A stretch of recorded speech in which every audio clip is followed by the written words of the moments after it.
Washington football. Woo!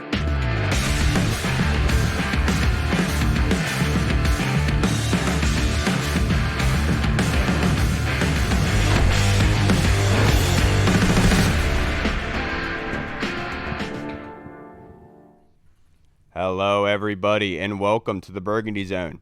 I am your host, Kyle, and I'm joined by my co-host, Michael Hall. Reed will be joining us later on. He's running a little bit late for work, but the Burgundy Zone is a part of the Frederick Podcast Network. You can find out more by going to www.listenfrederick.com. Title of this episode is The Philly Test. So we wanted to bring on here none other than the deep threat, Mr. Anthony Armstrong, who was in attendance last weekend for Alumni Weekend. How are you doing on this beautiful Thursday evening, sir? Man, I am good. I'm having a solid day, a solid week.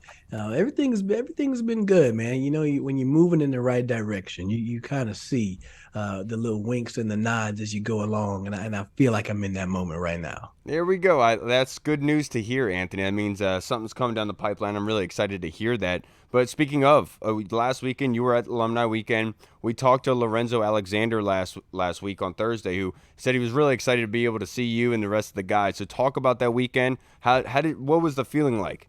Man, it was a vibe, man. It was a really good vibe, and I was able to go up there solo. And it sounds bad, but I went solo. As a dad, I understand. Yeah, right. I went solo, but like at the hotel where I was at, it was mostly guys that are 10, 20, even 30 years older than me. And it wasn't a lot of people from my class, teammates that I was with in the 2010, 13, 2010, 11 area. So I'm just sitting there like soaking in all this like knowledge and experiences from guys who played with, for Joe Gibbs and some of the Hogs and beyond. So I'm like, it was like hanging out with your uncles, man. It was real cool to be able to just sit back and listen to their stories about joking around in the locker room and how their teams operated. And it was a really good trip and much needed. Yeah, I saw the pictures you put up, and definitely saw a couple other pictures that the team had posted, and it definitely seemed like a good time. Like you said, definitely seemed like a good vibe, and hopefully they keep like doing stuff like that and like bringing guys back and keeping guys around, because it's definitely needed with the team and the fan base. But what wasn't a vibe, though, is the game on the field. Obviously, they got a beat down by Buffalo. Some could say it was bound to happen at some point, the ups and downs of a young quarterback and so on, a young offense. But speaking from an offensive perspective, after a game like that, what's your mindset going into a game, especially a divisional opponent coming up? What would be your mindset, and is it kind of just flushes down the toilet, new game, new week, or is it kind of we got to take some things that we kind of maybe did well last week and kind of build off of that as well? It's all about self-scouting right here. And you're right. There is a point where that there's going to be some sort of stumbling period for Sam Howell in this offense. I mean, everything's been riding high since July 10th, right? The sale happens, and then there could be no wrong that's happened around the Washington football organization, right? So now this has been that first hiccup. And it's something that is going to show up in any, journey that you're going on. And I think this is a point where I'm glad it happened out of the division. And it gives you a wake-up call to kind of, hey, slap you across the face. Hey, we're not there yet, right? We're still a solid team. You got to look at it positively. You say, okay, defense held them 16 points for 3 quarters. Then there was just a 21-point implosion. But outside of that, as an offense, you go back to it. You see where you can get better. You're self-scouting. Hey, we got to chip a little bit more. We got to lean on the run a little bit more. It's going to be a challenge to everybody on the offense. Eric Bieniemy down. Okay, the things you've been doing, they work, but now you got to have a counterpunch to it because people have tape on you, and it's just a challenge for the offense to find another way to go in and beat a tough opponent on the road, and I think they'll be able to do it. Yeah, look, the Philadelphia Eagles are 3-0, Anthony. It's going to be quite a fight, but we're used to it, and we're ready for it, I would have to say. My question for you, look, the key to beating the Eagles, I like to say against the Broncos, it was how many points can the offense score? This is what this game's going to come down to. And I felt similar. Last week I kind of felt it was a defense where it was how much they could limit the Bills to. I didn't think the offense was going to come out what they did with. But with this game in particular, which side would you view that on? It's I think the defense is going to do its part, but I think this one really is going to come down to the offense leading the way with time of possession. They're going to have to find a way to keep the ball in their hands. That was the recipe last time. Taylor Heineke and the crew went up to Philly, 40 minutes time of possession. And I mean, that's, a 60-minute game, y'all. So they held the ball 3/4 of the time, really 2/3 of the time. So get your fractions right, folks. If you hold the ball that length of time, you have to expect that you're going to win, especially if you're putting the ball in the end zone, right? So if you go back to last week and you see that the defense is able to hold guys and is able to give you a chance on offense to get the ball back, then you have to make sure you're getting the ball in the end zone. No, there cannot be turnovers. No, there cannot be sacks. There cannot be fumbles. That's what I'm saying. This Buffalo game could be the wake up that they need.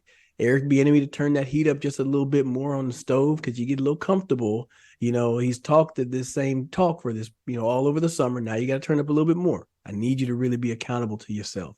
Be accountable with the football, and it could be the challenge that they need. But it's not an easy one. It's not an easy one. No, absolutely not, especially given the fact that the Eagles' defense are number one against rushing yards so far this season, averaging only 48 and less than 48.5 yards per game, which is kind of crazy. Yeah, that's ridiculous. And when you're coming in as an offense that hasn't ran the ball that much, or I don't want to say not well, because they were running the ball pretty well last week. I thought they just didn't run it as often. That's a tough challenge. And then Eric Bieniemy as a play caller, he's not much of a runner. And even though he's a running back, he's just not much of a runner. And there are times where you're going to have to change a little bit of your own, you look at yourself and see how you call plays. And you're going to have to say, okay, I need to run it a little bit more to get off of some tendencies, because if they know that you're going to eventually get back to that pass, then they'll just kind of play and wait for that. Right. And I was that was kind of part of my question. Like, a lot has been made about throughout the week about the run to pass ratio and how it's kind of been 4-1, 5-1 in favor of the pass, especially in the first half of these games. Some could say because they're down, especially against the Broncos and Buffalo. So, game flow kind of dictates that. But you could also say that they could run the ball a little bit more. Where do you stand on Eric Bieniemy being a little bit more balanced? And to kind of piggyback off that as well, a lot's been made about the separation and kind of the wide receivers not getting open on routes. Do you think that the run game would influence that and kind of help them out as far as getting open and the spacing on the field? Well, I'll start with the first things first is EB can definitely get to the run some more, and you're going to have to find ways to keep defenses honest. If you're going to force the pass at somebody, you're going to at least have to make those things hit. And you're going to have some protection to do it. Right now, you don't have that much protection. I mean, the trajectory that the sacks that are going to be on this offense, it's way up there. Okay, so I think next game it would be something like double digits, 12 or something if they keep going on the same pace. You can't have that happen. All right, that's not a way to have success. And frankly, we've seen in the past where you've had coordinators who just kind of bump their head against the wall. Don't be that guy. So lean on the run a little bit more. Find a way to challenge yourself to carry it. Because frankly, last week, if I have a running back that's toting the note for 7 yards of carry, I'm going to keep running that thing. And as much as I want to pass it, I know I got to be patient to get this defense to commit to this run. And to go to your second point, Mike, yes, that running game will create some opening for, the receivers, and their numbers are down. Their yards per catch is down, or yards per yards after catch is low. It's not where they want to be at this offense. So getting some play action, getting some running game going will open up the rest of the field for them for sure. Yeah, and speaking of that, I listened to Eric Bieniemy's press conference today, and he had a very telling statement. I'm paraphrasing, but saying that the reason why they continue to throw the ball is because they wanted Sam to know that they had his back, that they have confidence in him. They didn't want to shy away after the turnovers, which I understand, right? When AG fumbles, he kind of gets snaps taken away from him. With Howell, they were like, no, we want to continue pressing that issue. But it was like each interception that happened, they continued to push that motive through, right? And that's how I kind of viewed it. And Bieniemy's comments today kind of clarified that for me.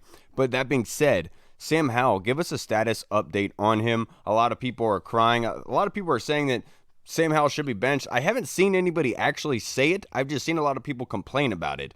What do you think about that?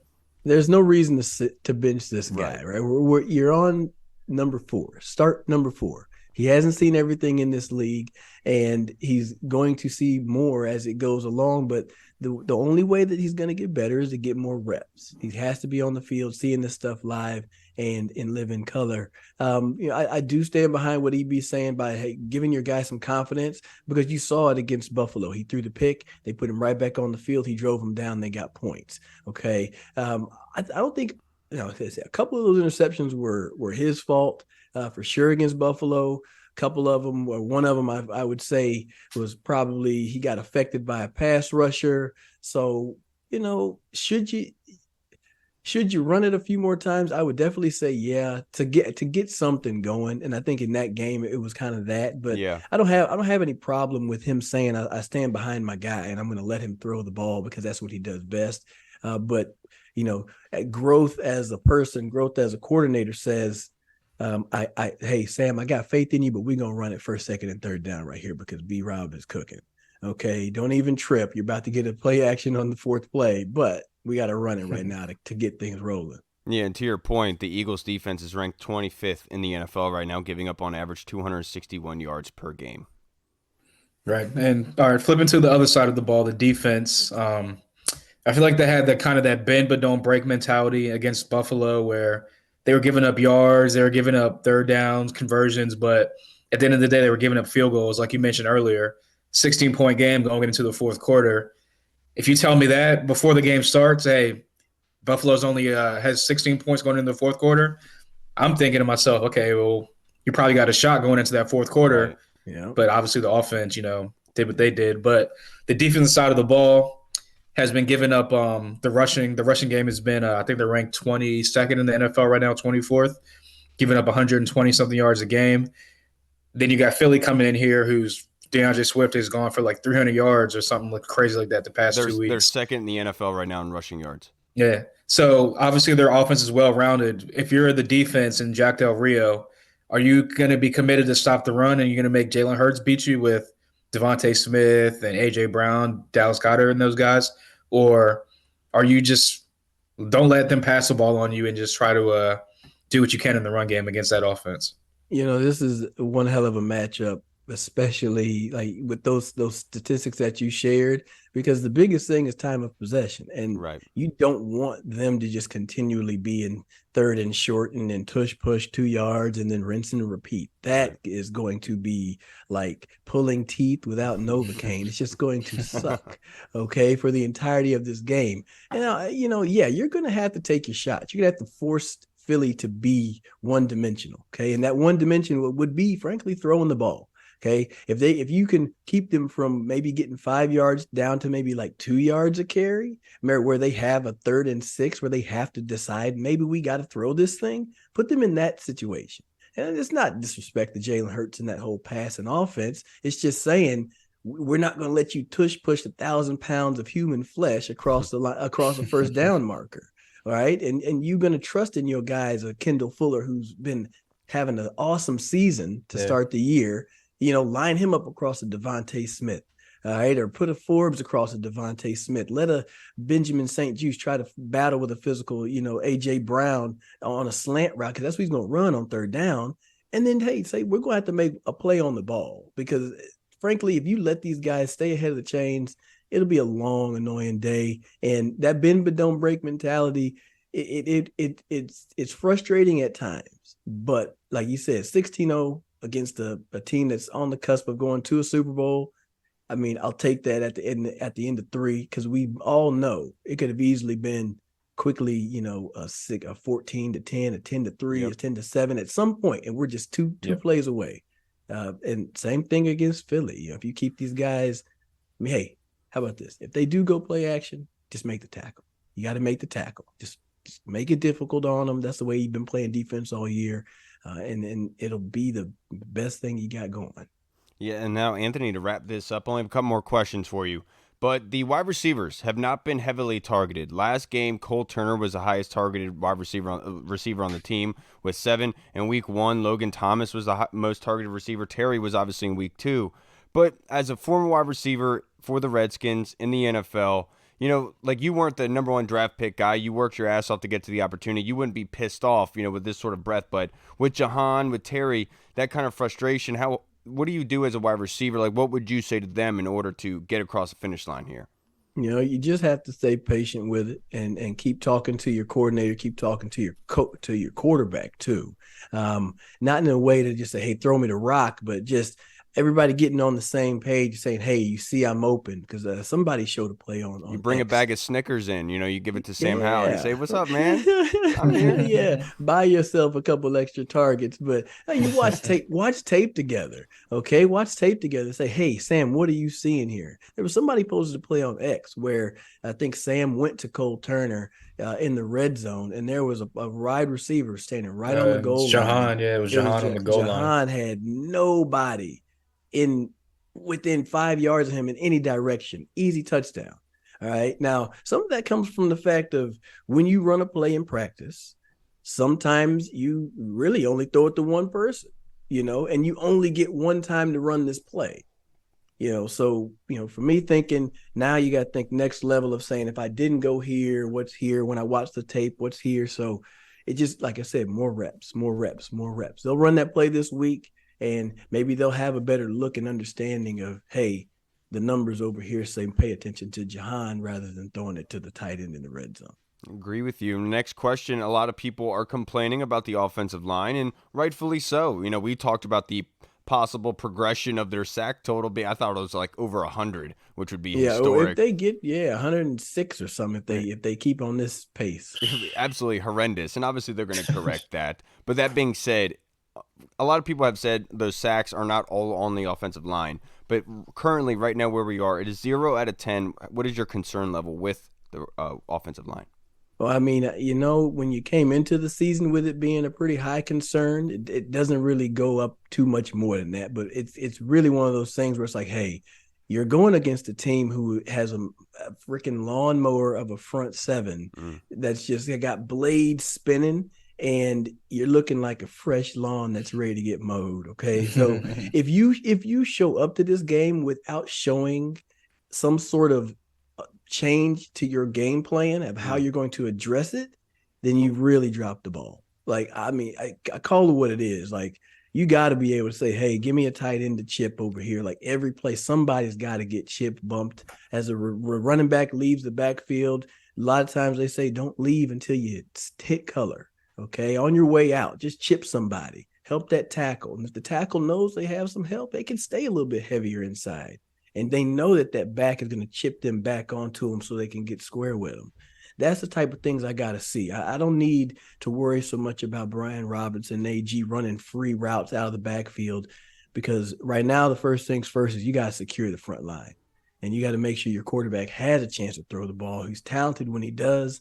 But if he's on the ground, it doesn't matter who your quarterback is. You really got to make sure you secure Sam Howell this week. Yeah, and that being said, right now the Commanders are 25th in passing yards, 15th in rushing yards, and 31st on third down with a 25% clip, which is absolutely horrendous. They have to get that better at. But it's funny, we talk about how much they've been throwing the ball, but they're still 25th. So obviously something needs to change there, Anthony. Last question I have for you before you're able to get out of here and go enjoy your time with your family that you're so eager to do so, sir. Your score prediction and MVP. How do you think this game's going to shake out? Oh, wait, man, I tell you, the score deal, I have no clue, because it is definitely one of those ones where it could get ugly, and it could be bad if you don't show up with your lunch pail. All right. I would like to think that this team is made up of players that are going to accept this challenge and understand what they're walking into. Because you come in here with a target on your back. And then not to mention, Miami did put up 70. Okay. Pretty sure Nick Sirianni is like, hey, you want to break a record? Like, he might be in there talking that type of noise. Okay. So understand what you're walking into. Understand that you need to really stand back up and get up off the mat and put up a performance. So if I had to say, and I'm going to pick a Commanders W, it'd be a tough scratching, like 21-20 type nasty. Just that's how they get it done. Cam Cheeseman with a big snap to Tress Way. Joey Sly, put that sucker through the pipes, go home with a Philly cheesesteak on the plane. That's how it's going to have to be. Just nasty. Brian Robinson, 25 carries for like 160. Just something, just a nasty football. That's what we need to get this W. Yeah, we need that Ryan Terrain run from back in the day. Yes. And Oh, that's I was so close to that. And oh my gosh, that was a physical. I was like, ah. dude, I'll never forget. I was at Hard Times on the big screen. They had that on and watched him truck Yeah. over that secondary. I was like, "Whoo, we're winning this my game today." I already knew. goodness. Yes, sir. That was a vibe. My goodness. And Anthony, real quick, I know you already gave us your predictions for MVP and score, but unsung hero, somebody you think that doesn't get a lot of media attention, but could be very important into this game. Man. Oh, wait. You know what? I'm gonna pick a whole entire group, and this is my Okay. little challenge to the offensive line. This is it. This is it. You got people out there that are asking for people to get replaced. Lyle Collins is available. Right. He's somebody that you would want to that they might think about going and getting. Show up, man. You got a challenge in front of you. You got a lot of bulldogs dressed in green that's trying to hunt after your quarterback. So you need to show up this game. If I had to pick an unsung hero, it would be the front five: Nick Gates, Cosme, Wiley, Charles, and Leno. They should really switch positions because that would just be funny. But You're absolutely right, Anthony. Absolutely right. Because I said it to somebody, I think our Discord chat. Sometimes it seems like our offensive line are just pillows with arms and hands, and we don't want that. That kind of soft play. Let's be aggressive, like you said. And I would absolutely love to see that. Anthony, before you get out, you'd just like to plug your social media handle and your show, just in case anybody watching hasn't followed you yet and would like to. All right, man. Appreciate it as always. Check me out on X. Rated Armstrong is the handle, and I'm on the Believe in Commanders podcast, y'all. All your favorite streaming platforms. Come check us out. I'll have our Philly preview. We'll record that thing tonight. My man. And when the foot drops on the other foot, make sure you don't forget about us. All right, we still love you, man. Make some time for us. All right, Always Anthony. got you. Always, my man. Anthony, have a great night. Enjoy the weekend, sir. All right, Appreciate it, man. Yes, All right, everybody. We just spoke with the man, Mr. Anthony Armstrong. I always appreciate Anthony's time and his thoughts. Man. He's always so funny, dude. And excellent analysis on the wide receivers, because I do think that's something that is kind of growing here. And Tim Towner asked us that fan question before the season, saying, do we have the kind of, I guess you could say, relationships or maturity in the wide receiver room to go through of not getting targeted a lot? And obviously Tim was on to something, because we've seen that flower bloom here.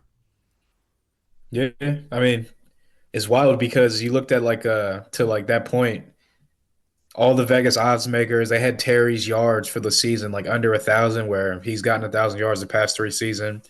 For Jahan, who everyone was talking about, he's going to be a breakout player, his was at like 700 something yards. So like, to your point, I think that a lot of people, just not based off the quarterback, a lot of people were thinking like this offense is kind of like a tight end, running through the tight end type of offense, it seems. So it was going to take away from their target shares and their catches. And to your point, hopefully, I think obviously Terry's mature enough to like kind of work through it. Jahan, I think he's mature enough to work through it. But the rest of the guys, like down the receiver line, we'll see if there starts to be some rumbles and some grumbles if the targets aren't getting dispersed like they want to. Right. And latest news come out today. I won't spend a lot of time on this at all, but it looks like the Commander's name it has been approved in order to be pushed through as trademarked. And so right now is I think they said a 20-day period where they sit and they wait, and if anyone challenges the trademark, then it doesn't go through. But most likely somebody is. Just regarding the whole situation regarding the name, somebody wants to get a tweet made about them from the Washington Post, so they're going to go out and do that. But it's good news to say that we're moving forward. Love to see this. I just don't want to ever talk about it ever again. Now, this fan question was submitted by the Colonel Hall. Philly's front four defensive line is arguably stronger than Buffalo's. What measures, besides Sam getting the ball out quicker, are we going to take to eliminate sacks? Yeah, you heard Anthony talk about it. Running backs definitely got to, like he talked about, coaches tell the running backs before you leave out, hit green or hit the opposite color, so that they're going to have to be chipped. If you go back to last year, and it was kind of around this time where they kind of switched the offense around and were like, hey, let's go a little bit more run heavy, and they started doing the max protections with the tight ends, keeping running backs in the block instead of chipping and going out in pass routes. So Eric Bieniemy doesn't strike me as a guy that's going to max protect a lot. But at the same time, I do think that he'll come up with something scheme wise to kind of alleviate the pass rush coming from Philly because, like Anthony talked about, and like we all seen, like we all know, they're definitely coming. So we'll see what they do on Sunday. But if I had to guess, I would say it's something as far as the running backs chipping or maybe like a little bit more tight end protections and max protections to help out Sam. For me, Colonel, I agree with your points. I think they're fantastic. Obviously, the Philadelphia defense being number one against rushing yards, it's going to make it difficult on the ground. But I think the best way to do that is through the ground. It's going to be hard with what they have in front of us, like you talked about, Colonel. But I think you can attack the edges. A lot of end arounds, Curtis Samuel type stuff. Make the defense think. Make sure that's an emphasis, a point that they're looking in the backfield so you're able to use that run game as a kind of a trick way. Kind of like how the Dolphins did this past weekend with A-Chain, with Mostert. You saw all those end arounds, those like the YT offense, how they use the running game in that sense where it confused the heck out of the defense. You can adopt some of that stuff, and that's why Andy Reid is so good at what he does. He's constantly learning and educating on different plays and offensive ways to be able to score the football from other people. And so this is a really good way for Eric Bieniemy to kind of use our running game as a way to screw with the defense instead of it just being a simple run play. You know where it's going. It's going to get bottled up in the middle for a 2-yard gain. This can kind of move bodies around and confuse them. That'll take the pressure off of Sam. Secondly, I think the read option is something that hasn't been utilized with Sam. A lot of the time you see Sam do that play action. He either keeps it to throw it, obviously in the RPO, or gives it to Brian Robinson. I think this is the type of game where you could have Sam take that ball himself and force those DNs to kind of wait a little bit more because it seems like they're attacking. Third thing, lastly, the snap count. We saw last week the Buffalo Bills they knew exactly what snap count was. They were off the ball very, very fast, being able to do that on our offensive tackles. Wiley is not the most athletic guy in the world, so he needs all the help that he can get. And having a hard count, having 2 count, 3 count, it's really going to help in that regard because as soon as those DNs are up on you in points, they know what your snap count is. Recipe for disaster, my friend. Recipe for disaster. Now, before we are joined by our next guest, let's get this last question from the Colonel Hall.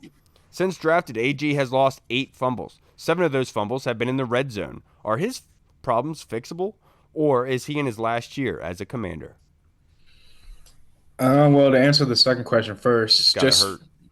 Yeah, just for that's my guy. But just based off the position that he plays and just taking all the fumbles away out of it and all that stuff, just the running back position, he probably wasn't going to get a second contract based off of that because unless you're like the top 5, top end type tier running back in the NFL right now, you're not getting that second contract with the same team that drafted you. Unfortunately, it's just how it is. So I would definitely probably guess he's going to be on another team come 2024 season.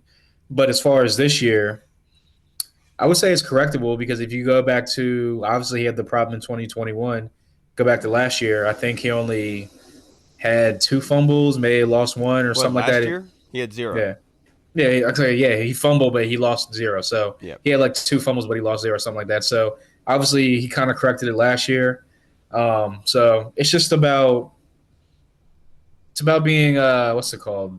I guess like disciplined. I guess more disciplined, and you just got to be smarter where you're at as far as like where you're at on the field and where the defenders are at. And I mean, this goes back to Little League football, and they say when you're about to get hit, always cover it with 2 hands. And so I mean. Yeah, it's tough because everyone knows like AG is my guy, and you thought that he got it corrected. Everyone knows that. I know, but you thought that he got it corrected after last season, but as you can see, it's coming back to haunt him again. But hopefully, it doesn't get too far, too deep into his head where it's not a correctable thing just because they're in your head so much. But I think that Eric Bieniemy, being a former running back, I think is the right person to kind of guide him through this little fumbling issue. There you go. My man, you hit the point right on the head that I was going to make. First time I ever saw Eric Bieniemy, a lot of people like to claim this, but I'm the only one. The first time I saw him was Welcome to the NFL Rookie when he was coaching Adrian Peterson and watching the way that he coached Adrian. What did Adrian have a problem with early on in his career? fumbling. Holding on to the ball, yeah. Eric Bieniemy is the person that you want to talk to in this regard. A former running back, he's not going to be as hard-nosed. He's not going to be obviously he's going to be hard-nosed on you, but it's going to come with an understanding of knowing what comes out of the position. It's not just like your boss telling you to go do that and them not understanding what goes into it and saying just do it. This is a guy who knows the expectations for you, what is realistic and what is not. And the realistic expectation is for you to keep your job secure by making sure that ball is secure. I was actually talking about this with a coworker. The running back market is crazy how they don't get paid a lot, right? And not a lot of people talk about the fact that running backs hold the ball and are in control of the game as much as a quarterback is at times. If they, like we saw with AG, if you fumble the ball, that can turn into points real quick. And so it's crazy that happens because they have a lot of responsibility. Number one being is holding on to the ball. But I forgot about this. You were talking about how chipping the running backs coming off the line, hitting the defensive linemen. Last week against the Bills, there was one in particular where Brian Robinson comes up and chips the defensive end with Charles Leno. And that chip, he hit him so hard that it forces him inside, which gave him a clean run into Sam Howell. And I don't say that that's bad by Brian Robinson. I just think that's unfortunate luck, just the way that happened. You know what I mean? Yeah. But definitely. I'm not sure if this is AG's last season as a Commander. I don't know. He's got a lot of mileage still on his body. It's not like he's Najee Harris, where they just run him into the earth and they don't care how much they use him, and then everyone's piling on him to leave. He's got a lot of mileage on him, but he's got to fix his stuff ASAP. Ball security is job security, right? I mean, we all know about that, and there's no reason to lie about it. And so, look, AG, get your crap together. You'll be fine. I hope for the best for you, man. Now, this next question was submitted by the Silent Killer. He has a prediction for the game this weekend. 27-24. He's got the Commanders beating the Eagles. I love that point because the lowest number of points scored the Philadelphia Eagles have had this season is 25. They've scored it twice. So the 24 number is very, very crucial for this game's Sly Guy. I really do appreciate that one because that was a fantastic submission because I feel the same way about this defense. Now in the Discord chat server, this is from Orange Crush 92 Hall. Washington has the Eagles twice, Bears, the Falcons, and Giants coming up. Is Chase Young still making 4 sacks by the end of Week 8?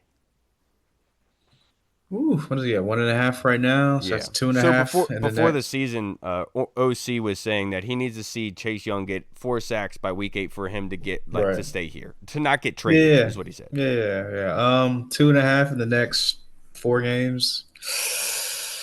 Eagles got a good line. Giant. I would say it's going to be close, but I'll say that. Yes, he does get it, only for the simple fact of Justin Fields is a guy that likes to move around in the pocket and kind of go around and create space. So that's going to get more up, and their offensive line is not very good, to be honest with you.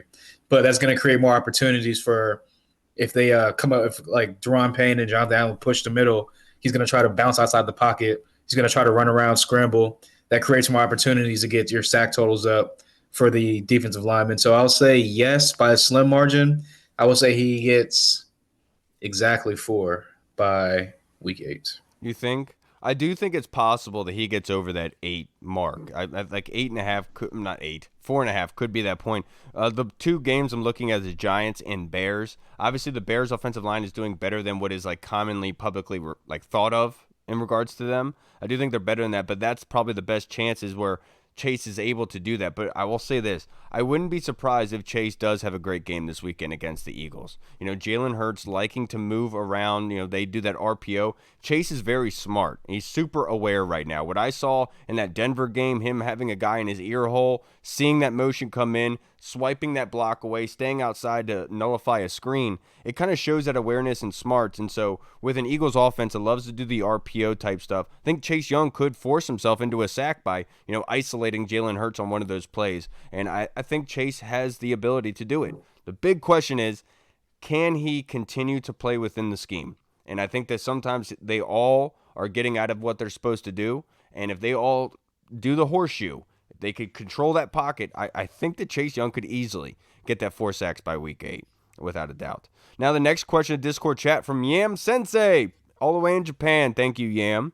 How to fight the brotherly shove? This is going to be a short answer because, I mean, it's impossible to stop it, unfortunately. And I would say it's not really impossible to stop it just because, like, there's linemen pushing him from the back. I'd say it's more impossible to stop it because of the quarterback and the guy that's actually running the ball. Jalen Hurts is a guy that he can squat like 600, 700 pounds, something crazy. Like a real, like Reed likes, real thick, like lower body. So he's a guy that can push the pile just like by himself without even a lineman also pushing him. So, Proud of you. unfortunately, it sucks. It's like one of them plays where, like Anthony talked about, it's one of them plays that can frustrate a defense if it keeps happening over and over and over because it's damn near impossible to stop, if not impossible. But yeah, only thing I can really think of to stop it is if you just dive at the lineman's legs, the defensive lineman, try to like whenever a lineman cut blocks a defensive lineman, try to do that to him. But at the end of the like, even then, you're just gonna get pushed over and they're gonna run over top of you. So yeah, it sucks. I hate it, but it sucks. It is what it is. I got you. The best way to be able to nullify this, and it's really hard to do so, you have a stacked offensive line of big, heavy dudes. You got Kelsey in the middle there who stays low to the ground. And the only way that you can stop that sort of thing, you have to imagine, is you have to do this. As they're coming this way, you have to do this so they have nowhere to go. And that's hard to do when they're already going low.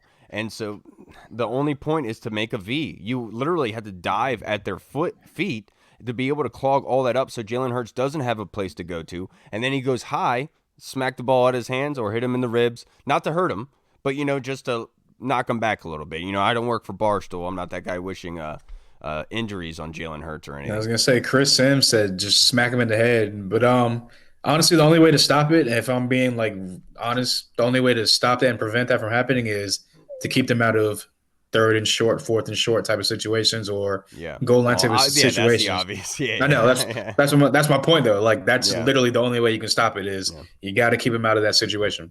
Absolutely, and that's what all they want to do. Like they wouldn't mind running 3 yards of carry and then doing that on the fourth down, right? Easy. Actually, someone made this point on the radio. It was a good point. He was like, I actually kind of want them to start doing that and start doing it more because the NFL will jump in and be like, this is hurting the product. This is not good entertainment. This is not good football that people want to see. So that way they'll ban it and it'll become like not a thing. So please do it every third and fourth down. Keep doing it. Do it the whole season. Just keep doing it, Philly. Just call that the horse poop formation. They're all bending down to eat horse poop off the road. Now we are joined by our next guest, Mr. Corey Sanchez. Mr. Sanchez, how are you doing? Becoming father? How you doing? Hey, how y'all doing? As always, it is a honor to be on here with you all. As you know, us third stringers, it's good to be on the big time once in a while. So I'm glad to be on the big time with the first string players. I appreciate y'all. Yeah, we got to exchange cups. They don't even give us all the equipment that we need, Corey. We've been working hard down here.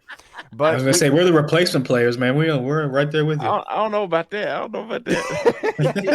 I'm just kidding, man. No, Corey, we had a question submitted by Yam Sensei. He wants to know, how do you fight the brotherly shove by Philadelphia? Brotherly hate, pretty much. Nah, dude, I don't know how you do it, but it's kind of like when I popped on here. It's like what Hall said. Get them in situations where they're not in that situation. Take that away from them. Mm-hmm. Take that big weapon away from them, and don't get in those situations. That's the only thing I can. That's the only thing I can really say in those situations, is because it's kind of tough when people are pushing you and people are getting lower, right? They always say you got to take the high ground. In this situation, you got to get low, but it's kind of impossible to get low on those situations. So I think right now, you either got to lobby the league, kind of like what Jack Del Rio was kind of elaborating in on that question during his press conference, or, don't get them in that situation. Yeah, or just have fans come in with laser pointers, and as they're going up, I like that idea. Right in the eye. No, see, that's not classy, Kyle. You're that's right. Trash. That's trash. We'll save that for Eagles Philly. Fans would do. Yeah, exactly. Yeah, they would do that. We don't do that. Yeah, you're absolutely right. We're classy around here. We don't fight in the stadium at all, ever. So you're saying if I'm gonna do that, just wear Philly green if I'm actually gonna really do that. Exactly. Great idea. Great idea, my friend. Gotcha. Love the way you think. The next question from Yam Sensei, Corey. How do you get Terry and Jahan bigger parts of the game plan? I mean, the simple crossing routes, that seemed like that was a bread and butter play for Terry last week. I think you got to do the same thing with Jahan. And we saw last week that it's just that I think it's more of a getting comfortable, Sam, with the live bullets and everything, because we saw him plays where it might not have been his first read, might not have been his second read, but there were plays where Jahan was open. So I think that's just that's going to take a little bit of time, but I think anything you could do to get the ball in their hands that's unconventional too. Like maybe didn't we have a play where it was kind of like an end around with Terry? Yeah. So just if they're your playmakers, get the ball to their hands in unconventional ways. And I think EB is the type of guy who can be very unconventional anyway, because, sometimes he likes to ignore the run. That's kind of unconventional at times, but that's all fun and games. Leave EB alone. But yeah, I think you just got to find ways to game plan these guys into getting the ball more. Yeah, and it's crazy because they've been throwing the ball a lot, but we're talking about how the wide receivers need more targets, right, Corey? But it brings me up to what Kyle Shanahan had said recently regarding the 2012 Redskins with RG3 and Alfred Morris. Yep.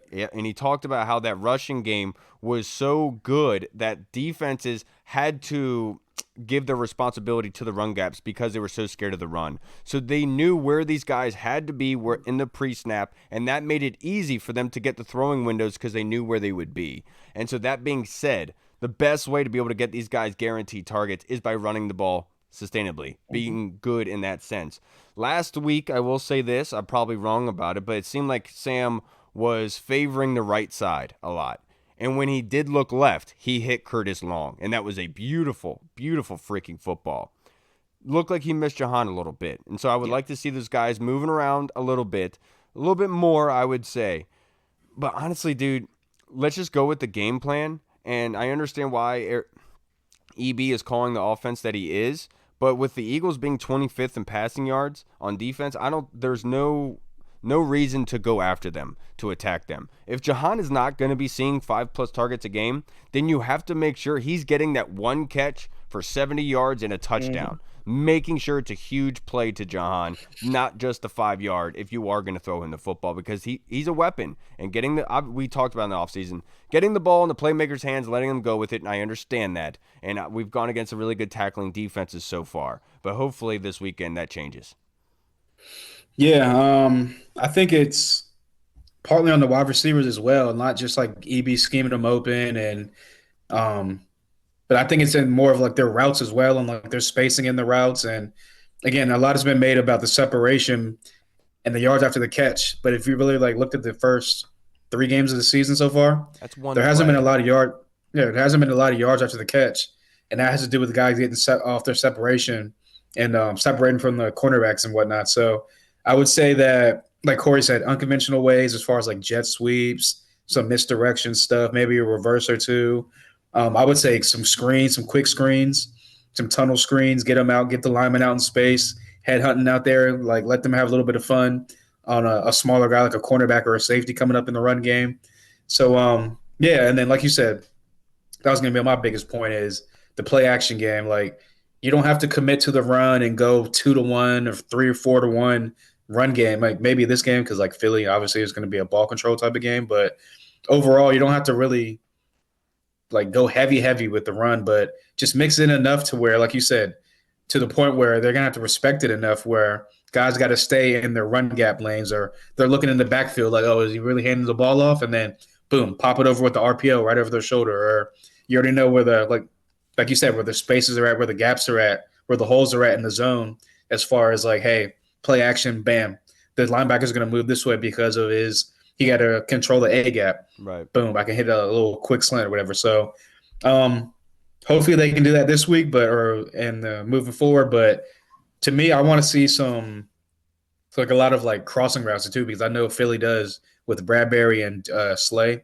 They're great man corners. They play a lot of man defense and let the guys up front just rush the passer. So some crossing routes and some mesh routes will also do good this weekend as well, hopefully. Yeah, I didn't like that whole the wide receiver spacing. That's one play. And the last time I checked, none of these wide receivers on our football team need separation to catch the football.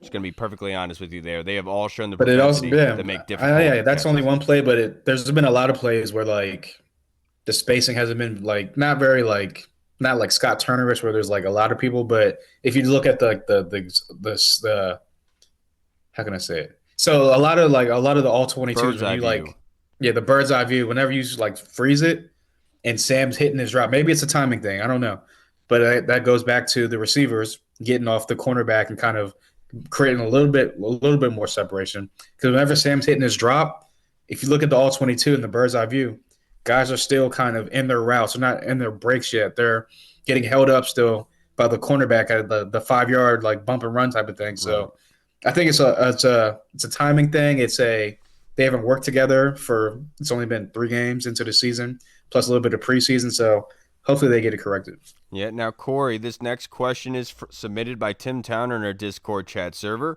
To pre-lap that, let's talk about the rushing yards for the Eagles. They're second in 185 yards per game on average. And then defensively, Washington right now is 22nd in the league on defense, allowing on average 128 rushing yards per game. His question is, Corey, do you think Jack Del Rio will change things up versus Philadelphia to try and slow down their run game, especially when Swift is on the field, like more Cinco or 3 linebacker sets, more zone match, put a bounty on Hurts? Well, Sean Payton was on our team. Yeah, we'd probably put a bounty on him. Or the quarterback.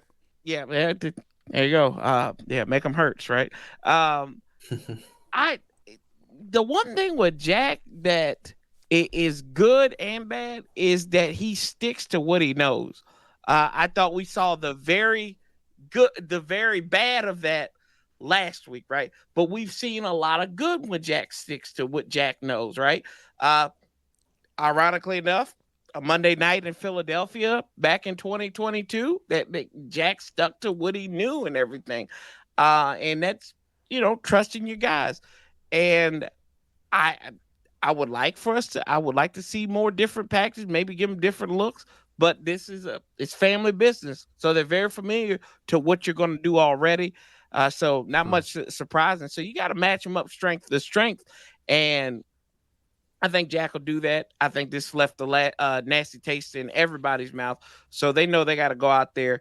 And while they held them to 16 points for 3 quarters, they know that they've got to do a lot more, and that means finishing the team on third down, finishing that offense and getting them off the field, not getting in situations where you had that brotherly shove or whatever the heck you want to call it. So, I mean, I don't think we'll see anything different, but I think we'll see different volumes of certain things. But hallelujah, I like that. Yeah, our boy Command Town sent us these T-shirts. Mine's in black, Hall's is in gold. He's wearing it right now. Reed's is burgundy. I'm not sure when he's going to be able to get that, but because he lives in Pennsylvania. But appreciate the Command Town. He sells these. You can find him on Twitter at the Command Town. Just search for that. His website is in his bio. I appreciate you, brother. And I agree with you, Corey. I do think that Jack Del Rio is going to do something different against the Philadelphia Eagles, being second in rushing yards. I think the 5-man front, using the 3 defensive tackles, the 2 defensive ends, that was not utilized last week versus the Bills. And that puts a lot of pressure on the linebackers. And our linebackers weren't doing a great job of getting off their blocks and being able to get the running back down. We saw that with James Cook being able to extend some of those runs.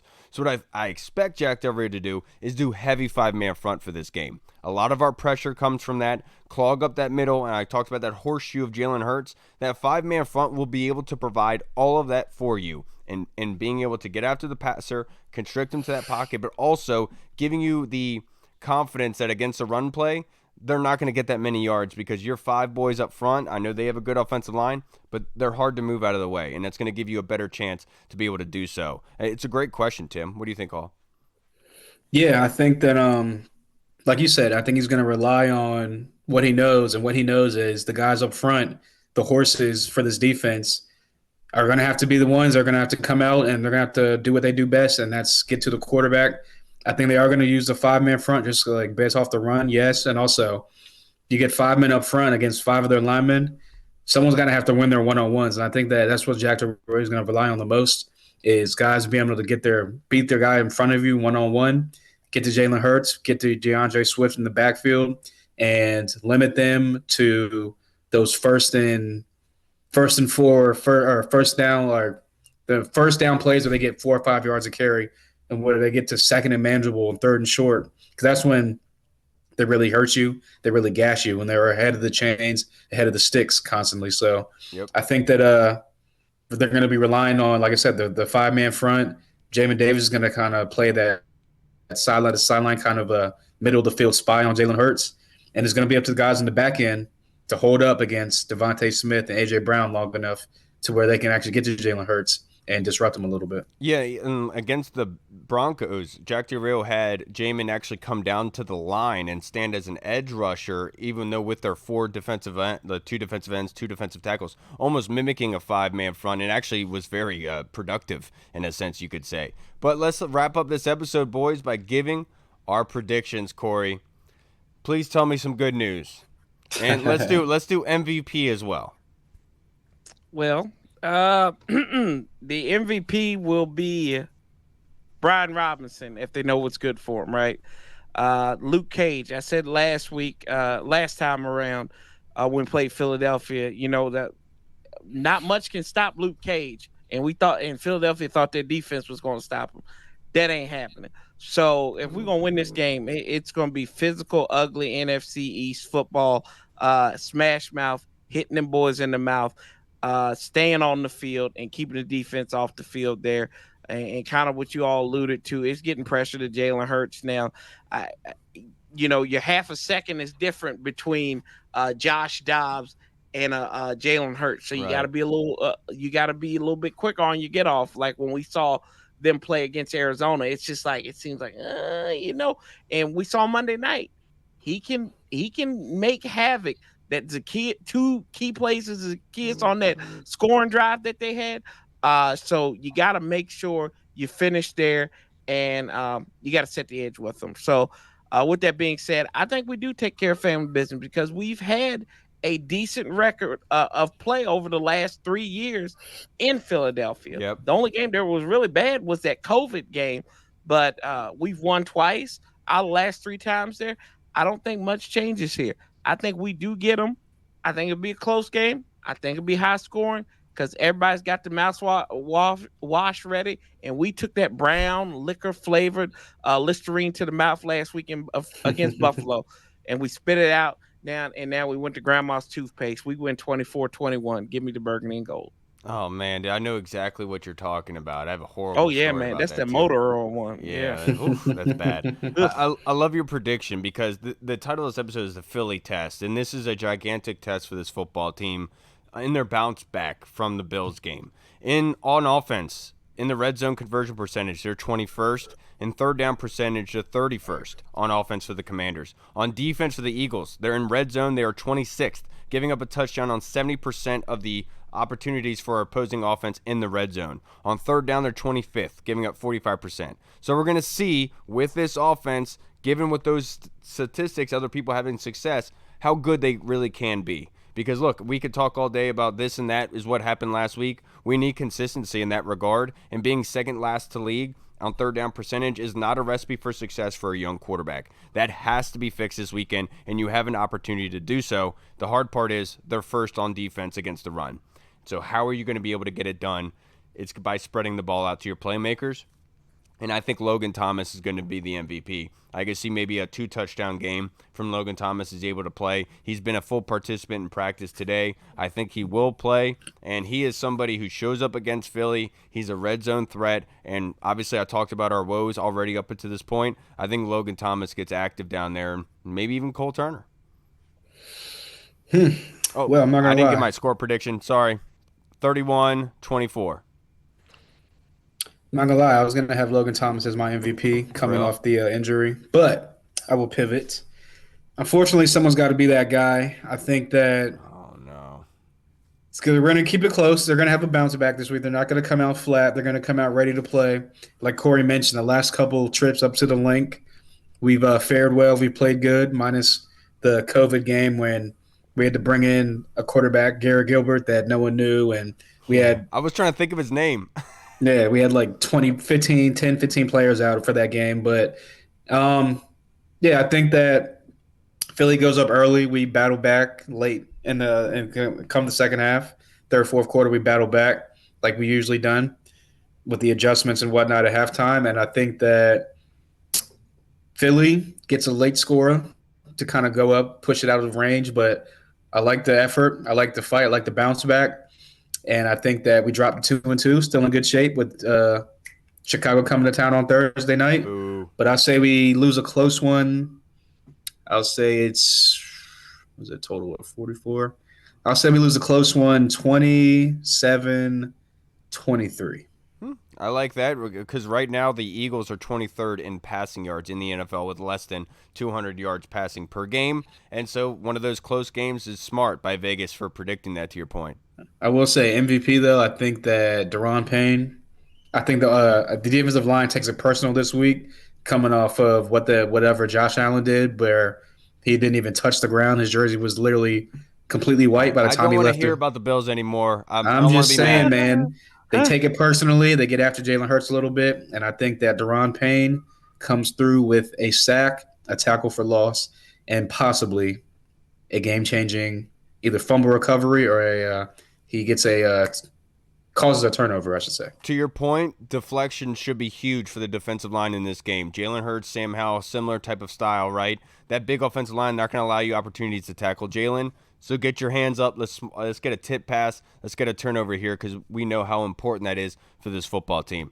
All right, everybody, that's going to wrap us up for this episode. Thank you so much for joining us for the Philly test. It's a big test this weekend going against the Philadelphia Eagles. I'm excited for it. Corey, I can't thank you enough, brother. You know, you're such an amazing, funny person. I'm sorry that Reed wasn't here to kind of match the humor on that aspect, but you brightened up our day, sir. Thank you. Y'all brighten my day every day, so I appreciate it. Again. My man, just don't let your wife hear that. I don't think she'd be real too happy to hear that, Corey. But before we get out of here, would you like to plug your social media handle and your show, just in case anybody watching hasn't followed you yet and would like to? Yeah. Oh, God, I had a bad joke for that, but I'm not going to touch that one. Yeah, you can catch me Sanchez 405 on the Warpath on YouTube. Also, you can do the PSF app that we're kind of plugging right now, George Carmi and I. We have a show every Thursday night on there from 7:30 to 8. It's pro sports fan app by Relevant. So if you find that, you can find that on any of those apps and come on and join us and join in our conversations. So we're looking for a lot of Commanders fans to come in there and show them because it's ran by Pigeon fans now. So just don't stand under them, man. Yeah, I mean, we can't, but yeah, I appreciate you boys as always, and I was glad we got to commune back in week one. As we gotta make that a tradition, guys. Like week one, yes, sir. Kyle, Hall, and Corey have to walk in the FedEx Field together. We don't know when it happens. So, dude, I'll never forgive you for uploading that picture of me. I kept that private. I sent it to Coach. I sent it to Coach Curl, and I was like, "Look what they did to me on Sunday. Look what they did to your boy." Wait a minute. What they did? Look, that was just a click of the wrist. You got to be ready. I'm a selfie trigger, man. You got to be quick with it, and you got to be like. Because I got some bad ones. I told Hall barbecue sauce on my face. I told Hall when we were at the tailgate, we were like taking a shot or drinking a beer or something. And I saw you talking to somebody else over there, but I saw you look at me and smile. And I looked over at Hall and I was like, "What's on my face?" Like the way that Corey looked at me, "What's on my face? What's wrong with me right now?" And then and I wonder why. Yeah. All right, everybody. That's going to wrap us up for this episode. Thank you so much for tuning in. We love you guys. We appreciate you guys for supporting us, listening. If you made it this far, you are a freaking champion. Let's go. Hallelujah, baby. Hal coming out party. This is the biggest game. Divisional matchup. These have to be won. One of the biggest issues that we had with Taylor Heineke was these divisional matchups, right? Have to get it right, Sam. The chain. Oh, the chain. I need have to get one of those. I know. I was trying to meet up with Aaron week one, but I couldn't. I didn't see him. All right, everybody. That's going to wrap us up for this episode. I'm Kyle. I'm Hall. Oh, I'm saying Chaz. I didn't know if you were going to say something funny. All right, everybody. We'll see you on Monday. We're going to have the same record as the Eagles on Monday. That's all I'm saying. All right, everybody. We'll see you then. Washington football. 3-1, you're right. Hey, what's up, everybody? It's Kyle. I just wanted to say thank you so much for watching, and if you liked what you saw, make sure you hit the subscribe button and the notification bell. That way you get notified when anything new is uploaded to the channel. Also, we just launched the BurgundyZone.com. You can go there and find all of our latest news, articles, and the latest episodes that are uploaded. Again, we also have the Discord chat server, where all of our VIP folks are in, like Andy Burrows, Scott Hartley, Sergio Martin is in there as well. Don't miss out on the Discord chat server. Go and check that out. Until next time, everybody, Washington football. Woo!